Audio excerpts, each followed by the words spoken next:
Bonjour à tous, shalom, shalom. Alors j'aimerais partager aujourd'hui dans l'évangile de Lucas, donc l'évangile de Luc, chapitre 17. Je vais juste prendre le verset 22 seulement. Le Saint-Esprit m'a interpellé par ce passage récemment, donc je vais le partager par la grâce du Seigneur Yahushua, Jésus-Christ notre Seigneur, alléluia. Mais il dit aux disciples, des jours viendront où vous désirez voir un des jours du Fils de l'homme, mais vous ne le verrez pas. Alors il faut comprendre que dans le contexte juste avant, au verset 20, il est dit que voilà, il allait faire une guérison justement. Il avait fait une guérison. Voilà, il avait guéri des lépreux.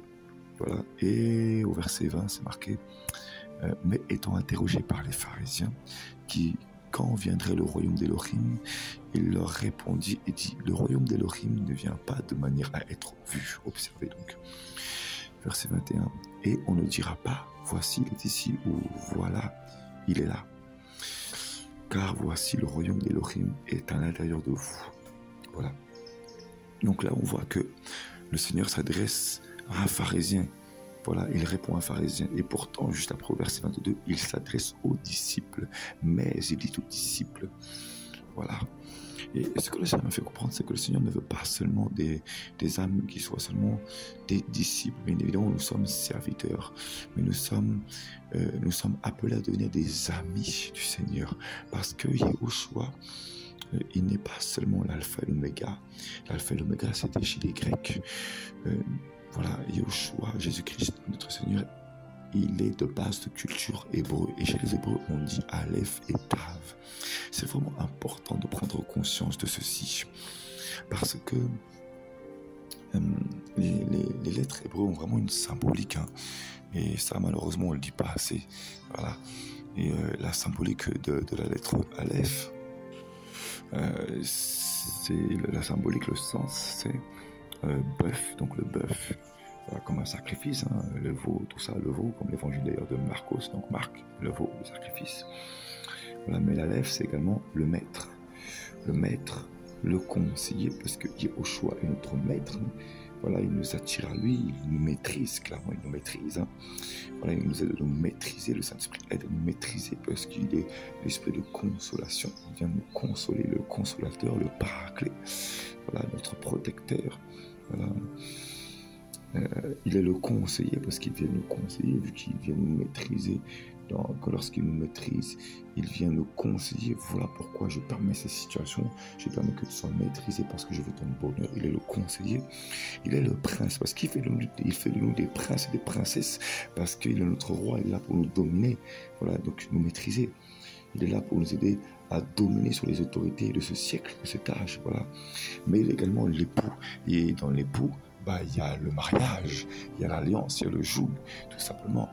Il nous aide à laborer notre terre pour apporter les fruits au maître, pour faire jaillir les fruits au temps opportun, au temps de l'arrière-saison. Voilà, donc il est l'Aleph et il est le Tav. Le Tav, l'équivalent de l'Oméga en grec. Le Tav, c'est la croix. Le signe, la marque, donc il nous aide, il veut que nous portions notre charge, la croix, c'est la charge, la croix. Voilà, le signe, parce que nous sommes des signes, lorsque nous sommes scellés par le Saint-Esprit, nous portons le poids de la croix, la charge qu'il nous donne. Voilà, c'est une charge, voilà, tout simplement. Voilà. Et donc c'est vraiment la charge qu'il nous demande de porter. Voilà, nous sommes signés par sa marque, nous sommes signés par la charge du fardeau qu'il met au-delà de notre cœur, que ce soit pour les SDF, les uns pour les autres, pour l'enseignement, voilà, pour l'entraide, etc. Qu'importe. Voilà, le fait de prophétiser pour avertir le peuple, le fait de pouvoir avertir, de revenir, de dire au peuple de revenir vraiment au message d'origine, etc., etc. Qu'importe la charge qu'il nous met à cœur. Voilà, le fait d'aller aider les familles, d'aller aider les veuves, l'orphelin, etc. Voilà, alléluia. Donc voilà, il nous marque par son signe, tout simplement, le sacrifice. Voilà. Et il achève son œuvre, parce que la symbolique également de la lettre Tav, voilà, c'est également l'achèvement. Donc, il fait les choses jusqu'à l'achèvement de ce qu'il a prévu pour nous. Il achève son œuvre en nous. Voilà. Donc, il fait de nous des disciples, et non pas seulement des disciples, mais également des amis. Voilà.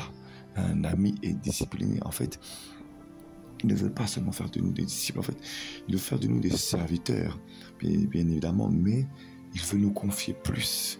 Un ami confie des secrets cachés. Voilà pourquoi il dit à Daniel, homme bien-aimé, Daniel, chapitre 10, je crois. Homme bien-aimé. Parce que Daniel était un esclave sur terre. Pourquoi esclave? Parce qu'il était humilié. Il était obligé de vivre de l'humilité. Il recevait les secrets cachés que le Seigneur prévoyait pour les temps qui venaient. C'était un ami du Seigneur parce qu'il était esclave. Voilà. Voilà. Et nous, malheureusement, nous ne voulons pas être esclaves. C'est celui qui accepte l'esclavage au Saint-Esprit, d'être maîtrisé par le Saint-Esprit. Celui qui accepte les épreuves, d'être éprouvé par les tribulations, qui devient l'ami du Seigneur. Voilà. Oui, il porte le fardeau, il porte la charge. Alléluia. C'est ça la gloire du Seigneur. La gloire, c'est de recevoir la charge et d'accepter les persécutions de ce temps. Et là, nous devenons l'ami. Et c'est lorsque nous devenons l'ami du Seigneur que là, il peut prévoir de nous confier des secrets. Tout simplement, ce qu'il prévoit.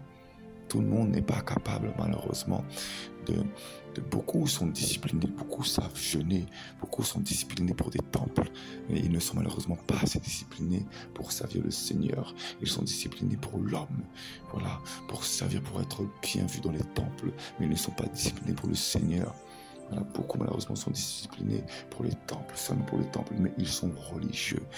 C'est pourquoi le Seigneur dit, mais il dit aux disciples, donc des personnes donc, qui servaient le Seigneur, mais ils servaient le Seigneur parce qu'ils voulaient dominer avec lui au temps où il pensait qu'il allait régner comme roi pour délivrer Israël. Or, ce n'était pas ça le plan du Seigneur. Le Seigneur voyait très bien ces choses. C'est pour ça qu'il a laissé venir les disciples, mais il savait très bien les motivations des cœurs de chacun. Beaucoup sont disciples parce qu'ils veulent un règne, le règne d'un homme qui doit devenir roi sur la terre. Et c'est ça, toute l'égarement de la religion. Donc il dit aux disciples, voilà, il dit aux disciples des âmes qui étaient disciplinés pour servir près d'un homme et non pour servir, pour se préparer au royaume céleste, la nouvelle Jérusalem. Voilà. Il dit aux disciples, des jours viendront où vous désirez voir un des jours du Fils de l'homme. Donc là, je tiens encore à préciser qu'il dit ça à ses disciples. Pourquoi? Parce qu'il savait clairement qu'il était discipliné pour le voir régner sur terre, qui se disciplinait pour régner à ses côtés sur terre, pensant qu'il régnerait sur terre, qu'il délivrerait Israël sur terre, et non pas qu'il allait délivrer les captifs spirituellement pour qu'ils soient libres et qu'ils puissent être prêts pour aller au ciel. Voilà. Il savait. C'est pour ça qu'il avertissait ses disciples. Des jours viendront. Et c'est un message d'avertissement là que je tiens à partager pour les âmes qui malheureusement sont encore captifs et qui ne comprennent pas que le Seigneur amène des âmes à être délivrées de la captivité des églises, des bâtiments. Des jours viendront où vous désirez voir un des jours du Fils de l'homme, mais vous ne verrez pas. Voilà. Il parle à ses disciples. Voilà. Donc, le Seigneur m'a interpellé premièrement sur ce passage où il dit à ses disciples, je ne veux pas seulement que vous soyez disciplinés, mais je veux que vous soyez mes amis, je veux que vous arriviez à la compréhension de ma vision. C'est ça mon désir, que la compréhension de ma vision, elle est céleste. Je vais être crucifié, je vais être amené à combattre le Hadès et ressusciter. Vous ne me verrez plus, donc préparez-vous à amener la paix, le shalom, parce que c'est le shalom que je veux vous amener à partir sur la terre. Je ne serai plus là et je veux que vous apportiez la paix, le feu du shalom, le feu de la joie, et vous serez amenés comme des âmes qui êtes captifs, mais vous devez être à mon image, vous serez persécutés, vous ne régnerez pas sur la terre, vous amènerez mon royaume à être délivré de la captivité. C'est ça mon objectif et c'était ça le message. Voilà. soyez délivrés de la religion, soyez délivrés des traditions humaines. Voilà. Alléluia. Il a répondu à ce moment-là lorsqu'un pharisien lui a parlé. Et là, il a parlé à ses disciples, tout simplement. Alléluia. Donc, des jours viendront où vous désirez voir. Le mot désirer, on va voir ça. Ça vient du grec épitumo.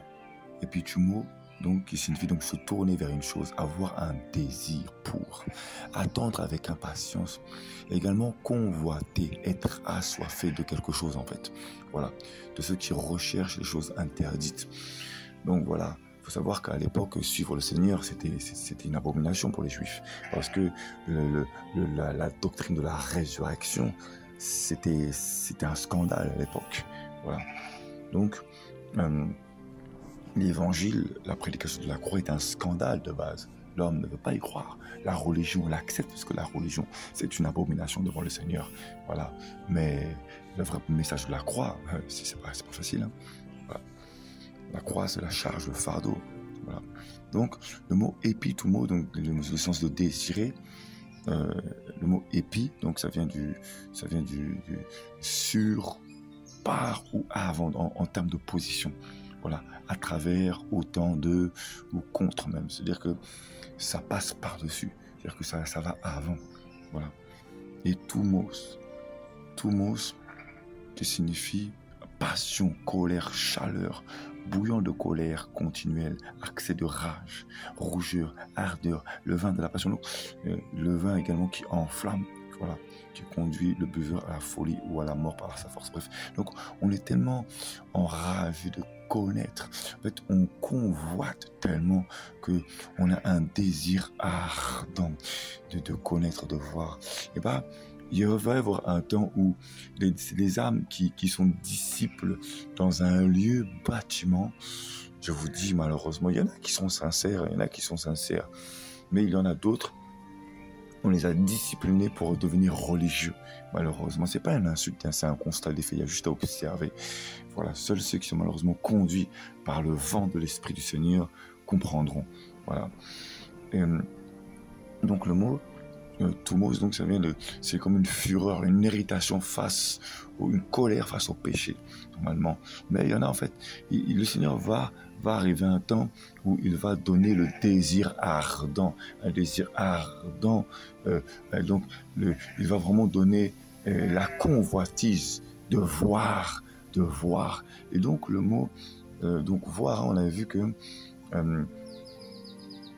pardon, autant pour moi, donc le mot, déjà, le mot de la passion, la colère, de voir, c'est vraiment un désir ardent, une soif pas possible. Donc, ça vient également de thumos, donc dans le sens de sacrifier, immoler. Donc, on va soi-même prendre sur soi, on va tellement avoir un désir ardent que on va même prendre sur soi.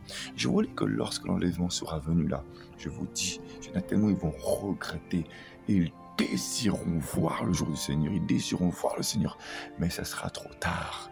Leur seul moyen de voir lors de la grande tribulation de voir le Seigneur, ça sera de se sacrifier, de passer par la torture au sang, parce que le Seigneur s'est dépouillé de sa majesté au sacrifice de la croix, au temps de la flagellation, son sang a été versé, donc il s'est dépouillé de son caractère divin, il s'est dépouillé de sa majesté divine, voilà, pour justement, voilà, pour nous, comment ça, pour nous transmettre ceci, voilà pourquoi nous sommes couverts du sang de Yeshua par sa personne, par son caractère. Il veut nous transmettre ce caractère.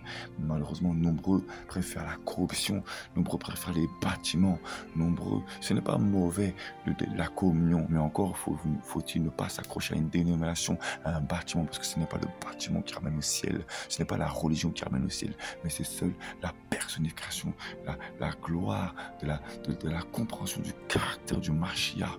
Voilà, donc le renouvellement par l'Esprit du Seigneur. Alléluia. Voilà. Et nombreux, malheureusement, je vous dis, nombreux, malheureusement, ont tellement un manque qu'ils pensent que servir dans une assemblée, ça va les justifier. Ils pensent qu'ils servent le Seigneur et ça va les justifier. Alors que ce n'est pas les œuvres qui amènent au ciel, c'est la foi.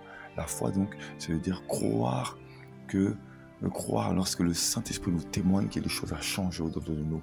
Et si on croit à la parole, c'est-à-dire ce que le Saint-Esprit nous témoigne que nous devons changer, il nous amène à périr de nous-mêmes, donc à renoncer, c'est-à-dire périr, c'est-à-dire la mort à soi, donc le renoncement à soi-même, le dépouillement de soi-même pour laisser le Seigneur prendre la place. Et c'est ça le message de l'Évangile.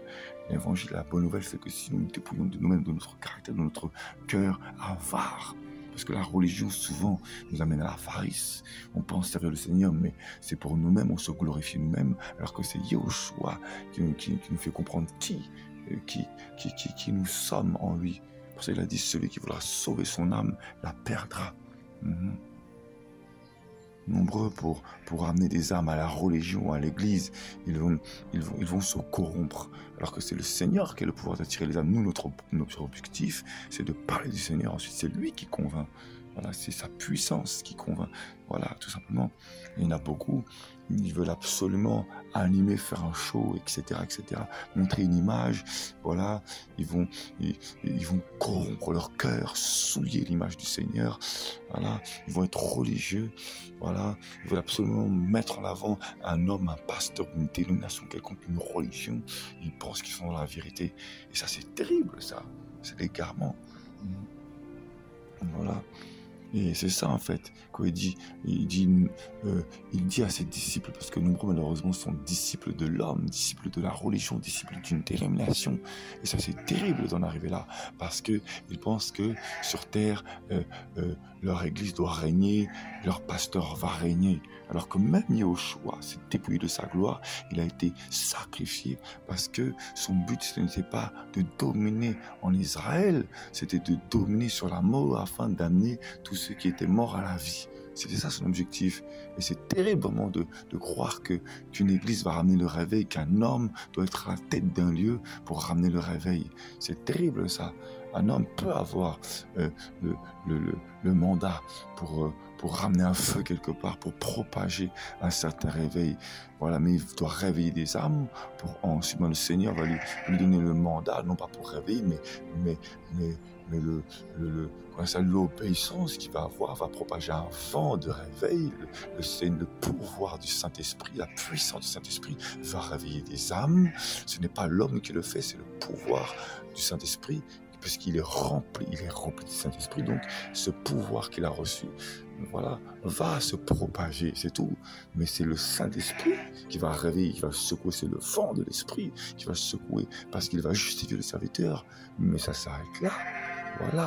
Voilà, le serviteur va ensuite être humilié parce que l'homme est un serviteur inutile. Ça, faut vraiment le comprendre. C'est pour ça qu'il faut respecter les hommes mandatés, ok? Les hommes, il faut les respecter, ok? Mais il faut avoir des limites. Il ne faut pas adorer un homme. C'est une abomination.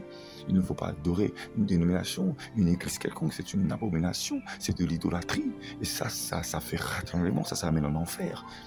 Voilà. Le Seigneur lui-même ne l'a pas fait. Il dit aux disciples, il y a des jours où vous désirez me voir. Parce qu'il pensait tellement qu'il allait régner sur terre. Voilà, il voulait un roi. Voilà, je ne veux pas me répéter, mais je tiens à appuyer sur ce sujet. Nombreux sont dans cette grande erreur. Ça mène à l'égarement, ça mène à l'idolâtrie. Voilà. Donc, c'est vraiment ce que je tenais à partager. Nombreux vont désirer juste apercevoir, donc voir, nombreux vont désirer juste apercevoir, seulement avoir un aperçu, seulement le remarquer. Genre, je te remarque, mais ça va plus loin. Voilà, je veux pas trop t'embêter, parce que de toute façon, tu m'as rempli, j'ai pas besoin. Voilà, mais ils pourront même pas. Bon, là, je l'ai mal dit, mais bon, ceux qui sont remplis du Saint-Esprit et qui ont la compréhension de l'Esprit du Seigneur, qui ont une intimité véritable avec le Seigneur, connaissent l'intimité. Voilà. Mais nombreux, malheureusement, s'attachent à un homme, quoi. La parabole des vierges, c'est ça. Il y avait 5 vierges folles et 5 vierges sages. Et c'est vraiment terrible de ne pas comprendre ces choses. Vraiment, les 5 vierges folles étaient des impies. elles ne croyaient pas, elles voyaient en l'homme, elles croyaient seulement en l'homme. Les 5 vierges sages, elles avaient des vases avec elles, d'où le Saint-Esprit pouvait déverser l'équipement. Voilà. Les 5 vierges folles voulaient l'équipement d'un homme. Or, chacun est censé avoir son propre équipement. Sinon, comment veut-on aller en mission, en combat? Voilà, c'est le Saint-Esprit qui nous guide. Voilà. Gloire au Seigneur. Donc voilà.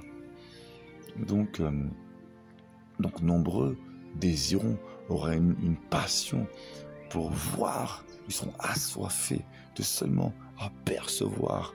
Ils convoiteront seulement d'apercevoir, seulement voir un petit peu. Mais ils ne pourront pas. Ça sera trop tard. Ce sera trop tard. Et je vous dis, ça sera un temps où le Seigneur va les rejeter. Je vous dis. Et même il y aura un temps où il y aura la grande tribulation. C'est là, l'enlèvement de l'Église, la 7e trompette qui va sonner. Et l'enlèvement de l'Église, ça va être terrible, je vous dis. Non. Voilà. Et c'est au travers de la torture lors de la grande tribulation que nombreux seront sauvés. Au travers de la torture que nombreux seront sauvés. Voilà. Donc, on peut être disciple, mais être discipliné, juste pour dire que nous travaillons pour le Seigneur. Mais le Seigneur dira, je ne vous ai jamais connu. Pourquoi? Parce que moi, je ne peux pas vous connaître, parce que vous ne me laissez pas dialoguer avec vous. Vous allez dans un lieu, vous entendez le message, vous voulez prêter attention à un homme, et en plus, mais vous ne laissez pas le Seigneur pénétrer autour de vous. C'est ça. Vraiment, c'est... Voilà.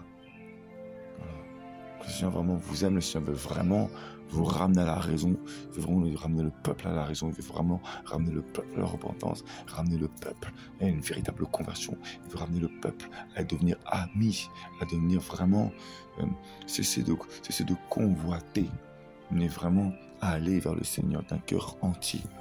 Voilà. Alléluia. Ne soyez pas disciples pour être disciples. Soyez des épouses, soyez des femmes, des maris du Seigneur. Soyez des épouses du Seigneur. Voilà. Alléluia. Gloire à Yeshua, vraiment. Je vous dis, il y a un temps où les âmes vont vraiment convoiter, mais convoiter juste à l'apercevoir.